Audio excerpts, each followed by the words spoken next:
2,000 miles from any coastline, the Pacific Ocean doesn't negotiate. It erases the geometry of human certainty. Out here, the horizon curves without mercy, stretching identically in all directions, and what we call survival becomes something else entirely. Without landmarks, without coordinates, without any fixed point to measure hope against, a man drifts not just through water, but through the dissolution of time itself. This is not a story about a fishing accident or a dramatic rescue. This is about the mathematics of endurance when the world becomes nothing but motion, thirst, and the brutal simplicity of one more sunrise. José Salvador Alvarenga was 36 years old in November 2012, a fisherman who understood the Mexican coast the way a carpenter knows wood grain. He had worked these waters for 15 years, hunting shark and mahi-mahi in a 24-foot fiberglass boat with an outboard motor. The Pacific had fed him, shaped his routines, taught him its predictable rhythms. On November 17th, he left Costa Azul with a young companion named Ezequiel Cordoba, planning a 30-hour trip. The forecast showed clear skies. The boat carried ice, fuel, and provisions for 2 days. Neither man understood they were sailing toward 13 months of open ocean. The work began before dawn, as it always did. Alvarenga's routine was mechanical, efficient. Check the engine, load the bait, review the GPS coordinates for known fishing grounds 30 miles offshore. Cordoba, 22 years old, was new to deepwater work but eager. They motored out from the harbor in darkness, the boat's running lights carving temporary geometry through black water. The outboard ran smoothly. The fuel gauge showed full tanks. By noon, they had caught 3 sharks and enough mahi-mahi to justify the fuel cost. This was ordinary work, dangerous in the abstract way that ocean fishing always carries risk, but contained within known parameters. They were professionals operating within tested margins. The Pacific was predictable that morning, indifferent, vast, but predictable. The storm arrived without the courtesy of gradual warning. One moment, scattered clouds. The next, a wall of wind that turned the ocean vertical. Waves reached 15 feet, then 20, collapsing across the bow in volumes that overwhelmed the bilge pump within minutes. The engine choked, flooded, died. Alvarenga tried the radio. Static. The GPS screen flickered, then went dark as salt water invaded the electronics. Thunder without pause. Lightning that turned the world white, then black, then white again. The anchor rope snapped. They began to drift. Cordoba belayed water with a bucket, arms mechanical, terror in his eyes. Alvarenga fought to keep the bow pointed into the waves, using a broken oar. The storm lasted 18 hours. When it passed, they floated in absolute silence. No engine, no radio, no way to navigate. The coastline had vanished. They had no working motor, no communication equipment, no navigation tools beyond Alvarenga's experience reading stars and current. The inventory was brutally simple: 1 cooler with melting ice, 3 dead sharks already spoiling in the heat, 2 machetes, fishing hooks, 60 feet of line, and a plastic water jug that held perhaps 2 gallons. They had lost the anchor. The fuel tank was half full but useless without a functioning engine. Cordoba checked his cell phone repeatedly, compulsively. No signal, no signal, no signal. The mathematics were immediate and unforgiving. At sea, dehydration kills faster than starvation. The human body loses water through sweat, urination, and breath, faster when exposed to sun and salt spray. Without fresh water, 3 days becomes the outer limit of consciousness. They had perhaps 48 hours before the real emergency began. Alvarenga understood this. He said nothing. The first priority was not food but shade. Alvarenga rigged a canopy using a plastic tarp and fishing line, stretching it across the boat's midsection to create a zone where direct sunlight couldn't reach their skin. The Pacific sun at midday is not heat, it is assault. Unprotected skin blisters within hours, burns through to subcutaneous tissue within days. They rationed the remaining water to 4 small sips per day, holding each mouthful before swallowing to maximize absorption. The sharks spoiled quickly. By day 2, the meat had turned gray and begun to smell. They ate it anyway, gagging through the rot because protein mattered. On day 3, Alvarenga caught a small triggerfish using a hook baited with shark intestine. He showed Cordoba how to gut it properly, removing the liver and organs, rinsing the flesh in seawater, then eating it raw. The texture was firm, flavorless. They chewed slowly. Morning became defined by checking the horizon for ships. Alvarenga divided each day into watch shifts. 6 hours scanning, 6 hours in shade, 6 hours attempting sleep. The ocean moved them westward, though they had no way to measure distance or speed. Current and wind pushed the boat like a leaf. The water itself was impossibly blue, transparent to depths of 100 feet. Beneath them, occasionally sharks circled, tiger sharks, blues, the occasional hammerhead. Cordoba watched them with open fear. Alvarenga watched them as protein. By day 5, the last stored water was gone. They began collecting rainwater using the tarp, channeling it into the plastic jug. But rain was erratic. Sometimes days passed between squalls. Thirst became the baseline condition, interrupted only by brief periods of relief. The tongue thickens, thoughts slow, speech becomes effortful. Fishing became the entire structure of consciousness. Alvarenga fashioned new hooks from pieces of broken equipment, bending wire into crude shapes. He learned to catch small fish with his bare hands when they sheltered under the boat. Triggerfish, flying fish that occasionally landed on deck during their frantic glides. Once a dorado, the meat was bright orange, dense. They ate it completely, flesh, eyes, organs, nothing was wasted. But success was irregular. Some days they caught nothing. Hunger is not dramatic. It does not arrive as crisis. It hollows you incrementally, muscle and fat converted to energy, the body cannibalizing itself to maintain core temperature and thought. By day 12, Cordoba had stopped speaking much. His eyes had the distant quality of someone calculating impossible odds. Survival is not heroism. It is simple arithmetic. Calories consumed versus calories burned, and they were losing. On day 17, Alvarenga caught his first sea turtle. The animal was young, perhaps 2 feet across, swimming near the surface. He lunged, grabbed the rear flipper, hauled it aboard as it thrashed and snapped. Killing a turtle requires knowledge of anatomy. The neck must be severed cleanly to prevent prolonged suffering and to drain the blood. Alvarenga used the machete. Blood ran into a plastic container. It was warm, thick, salty beyond imagination. They drank it because they had no choice. Turtle blood is not hydration in the conventional sense. Its salt content is high, but it provides liquid, minerals, and psychological relief. The meat was dark red, tough. They carved it into strips, drying some in the sun, eating the rest immediately. The liver, the heart, the intestines, cleaned and chewed. By day 20, Alvarenga had developed a technique. He could predict where turtles would surface based on current temperature and the presence of jellyfish. Isolation at sea is different from isolation on land. There are no walls to provide scale, no trees or rocks to mark time's passage, only the endless repetition of wave patterns and the sun's arc, which never changes. Cordoba began talking to himself, short conversations, questions directed at absent family members. Alvarenga recognized the signs, but said nothing. The ocean pressed against thought like physical weight. Silence was never complete, always the slap of water against fiberglass, the creak of the boat's hull, wind hissing across the tarp. But human voices, gone. Cordoba asked repeatedly how far they had drifted.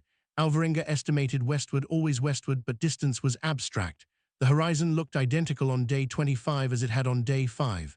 They saw planes twice, distant contrails scratching white lines across blue emptiness. They waved the tarp, shouted. The planes continued. Invisible, insignificant, the ocean does not amplify human signals, it absorbs them. On day 32, Cordoba refused food. He sat motionless in the stern, staring at nothing. Alvarenga tried to force him to eat raw fish. Cordoba turned his head away. His skin had begun to show signs of severe dehydration, dry, papery peeling. He spoke little. When he did speak, it was to request that Alvarenga end his life. The words were calm, matter-of-fact, a rational conclusion drawn from unbearable data. Alvarenga refused. He tried to keep Cordoba in shade, to give him larger rations of rainwater, but the young man was shutting down, system by system. By day 34, Cordoba was no longer fully conscious. He lay in the bottom of the boat, breathing shallowly. Alvarenga tried pouring water into his mouth. Most of it ran out. On the morning of day 35, December 21, 2012, Ezequiel Cordoba stopped breathing. Alvarenga sat beside the body for 3 hours. Then he prayed. Then he lowered his companion into the Pacific, watching the shape disappear into blue depth.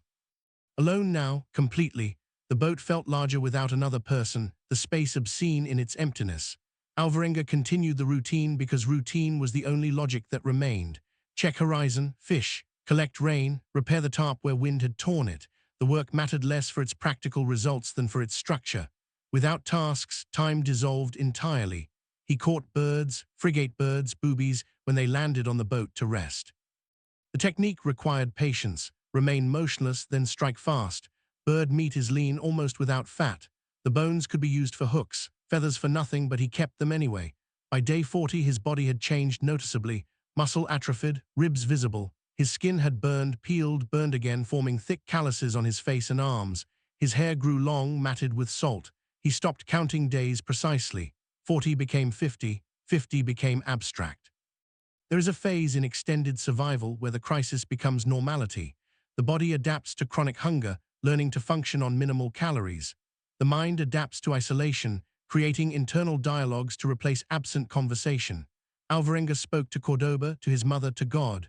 Not hallucinations, conscious constructions of company. The ocean revealed its small variations. Days when the water was calm as glass. Days when swells reached 12 feet, endless rolling hills of liquid. He learned to read clouds, to predict rain hours before it arrived. The boat became his entire geography. Bow, stern, port, starboard, each section with specific functions, specific memories, a chip in the fiberglass where a shark had scraped during feeding, a stain where blood had pooled. The mathematics of survival had changed. He no longer calculated rescue, he calculated endurance. One more day, then one more. Hunger changes texture across months. Initially, it is sharp, stomach cramps, headaches, the body demanding fuel. By week 8, it becomes dull, a constant background pressure. The metabolism slows. Thoughts require visible effort. Alvarenga's weight dropped from approximately 190 pounds to perhaps 120. His face became skeletal, eyes sunken. His gums bled. Early symptoms of scurvy, vitamin C deficiency, appeared as small hemorrhages under the skin. He caught fewer fish. Whether this was because his reflexes had slowed or because he had drifted into less productive waters was impossible to determine. Some days he caught nothing. Those days he drank rainwater and waited. Thirst had become more manageable. Rain fell often enough to prevent complete dehydration. But the body needs protein, needs fat. Without them, it consumes itself. Organ function becomes compromised. The heart works harder to pump thickened blood. Many documented cases of extreme maritime isolation end in madness, suicide, or catatonia. Alvarenga endured. He later described this period as the darkest, not because of physical deterioration, but because hope had become a specific kind of torture. Every horizon held the theoretical possibility of land. Every sunrise reconfirmed its absence. The repetition was maddening. He considered ending it.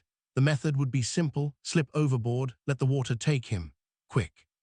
Certain, but something stubbornness, faith, some irrational commitment to continuation kept him in the boat. He sang songs from childhood, recited prayers he had not thought about in years, counted the boat's rivets.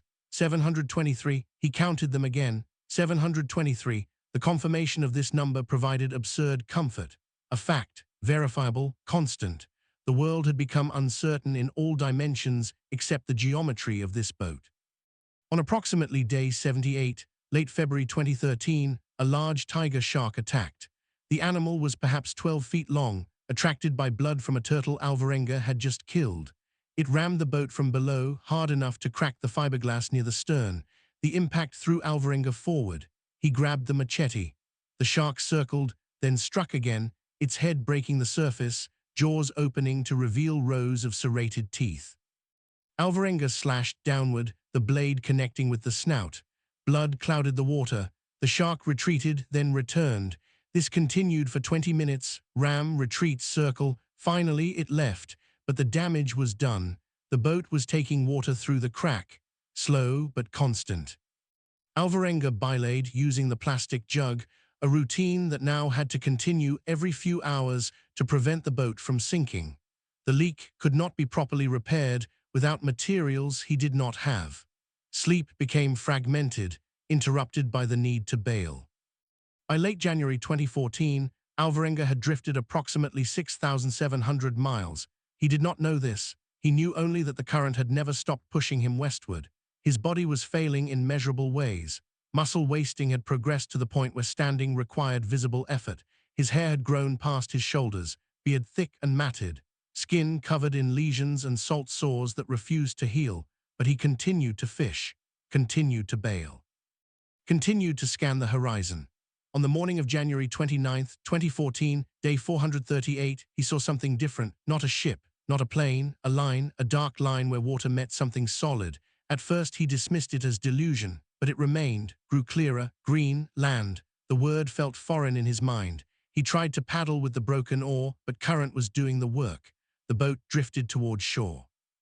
The boat grounded on a coral reef near Tile Islet, part of Eben Atoll in the Marshall Islands.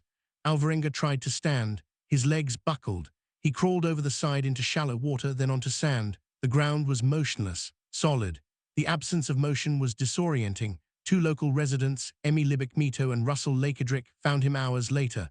They later described him as skeletal, bearded, incoherent.